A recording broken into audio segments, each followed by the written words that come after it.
Well, we're back at Grayscale Castle today. We're on the rooftop, looking down.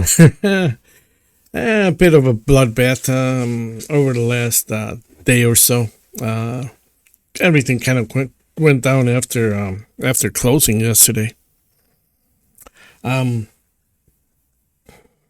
Charlie doesn't care, but it's normal. I mean, the stuff is normal. I mean, it's happened to us before, so it's like no big deal. Looking at this Bitcoin here, the chart. Let's see.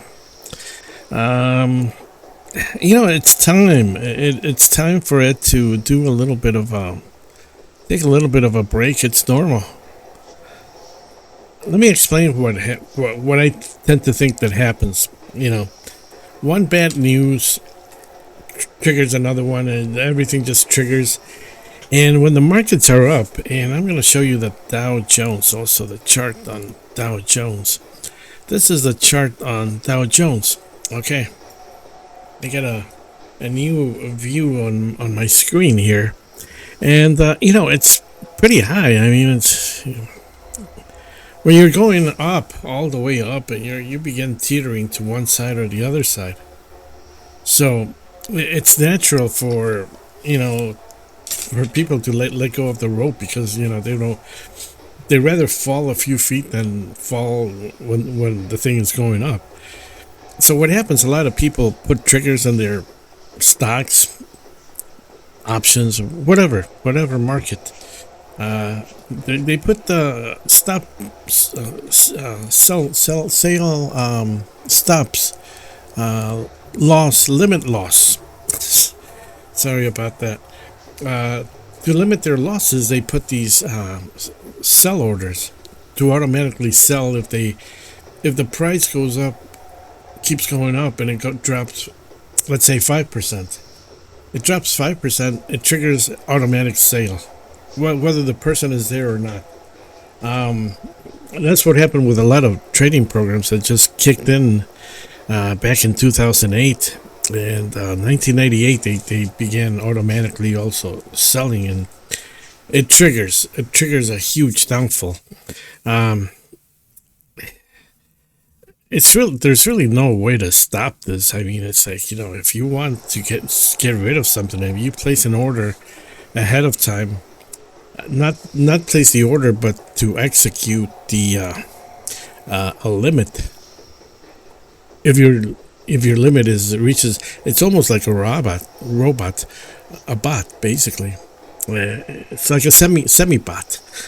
If it triggers at a certain point, then and other people start triggering, and all of a sudden everything just begins to collapse. Other people have, they set their limits. I set limits on, if something's going up and it drops 20%, okay, I'm out. It's a double edge.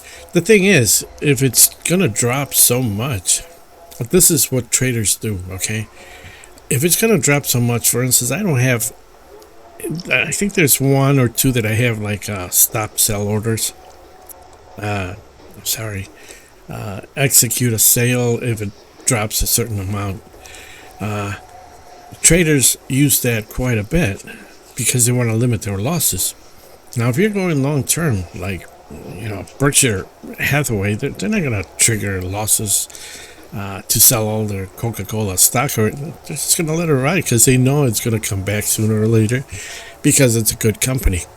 Some of these cryptocurrencies, I think they're going to be around. Personal opinion, don't bet on it, but they're going to be around for a while, and I think some of these things are really good.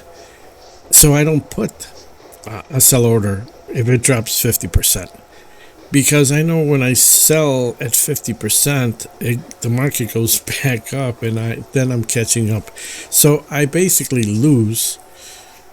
You lose if you're trying to catch up again because it's going up again, and it's like, oh my God, it's going back up. It's like, okay, so now you're buying higher, and you already lost your shares at a certain price because the order triggered. So long term, I don't put anything, hey, if the market comes down, it's most likely it's going to come back. I think what happened, a lot of stuff just started triggering, and the money, these peaks up here. Let's see. Let me show you on this is a Dow Jones chart. All these peaks, yeah, all these peaks right about here or here. I can't read without my glasses. Okay, peaks like this, it's like it's ready to come down. Stuff like this, it goes all the way up and boom, you get the panic sellers, panic programs. They activate and they just drop. This is something different. This was a COVID BS stuff. But you see it. You see it all the time. You see, start selling, until there's a support that people are not selling. I'm not selling no matter what. So the price stops from dropping, or it triggers people that are buying. They set orders. They have money laying around, and they set. And if the market goes down 10% or so, let's say, or 5%, then it triggers a buy order. It buys into the market, so that stops from it dropping. So this is normal. Crypto, what happened? 28% drop on Litecoin. That's nasty. Back to $95. Now, interesting thing happened here. Even though they dropped,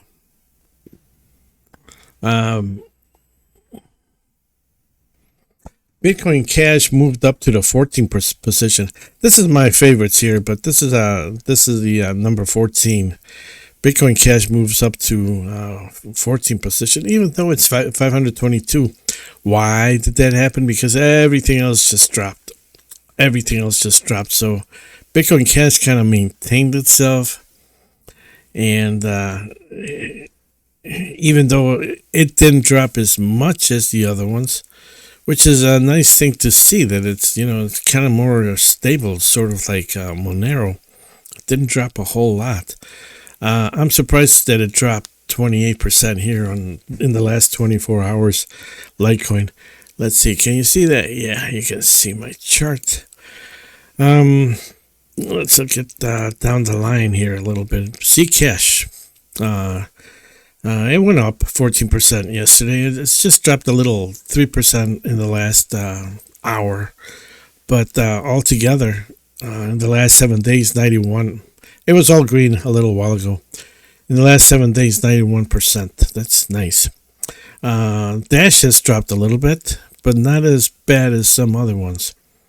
So it's maintained its 27%. It's at $38 right now, which is okay. It's okay. It's doing good.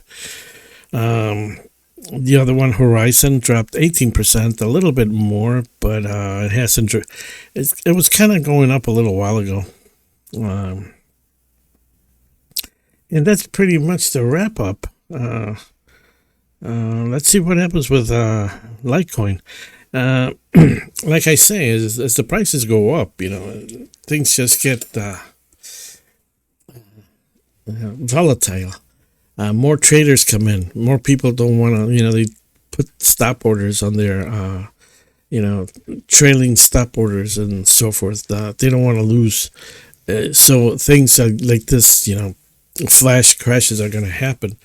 This was a little, flash crash, not a crash, but it's just kind of like, it happens, and, we got to expect stuff like this to happen. We make a big gain and all of a sudden, but then there's a lot of power, there's a lot of force in these cryptocurrencies at the moment that I don't think it's going to affect it long. It's not going to have a long-term effect. If anything, it's just makes it stronger, because I hate to see when a coin just goes up, and it's like, okay, I know what's going to happen. It's like the last man on the pole, Whoever loses grip goes down. Okay, so that's pretty much it for today. We got a bunch of newcomers lately on the channel, which is great. Welcome. We talk about mostly men things here at the channel, cars and stuff like that. But right now we're focusing on our crypto just to make a huge dent in our financial life.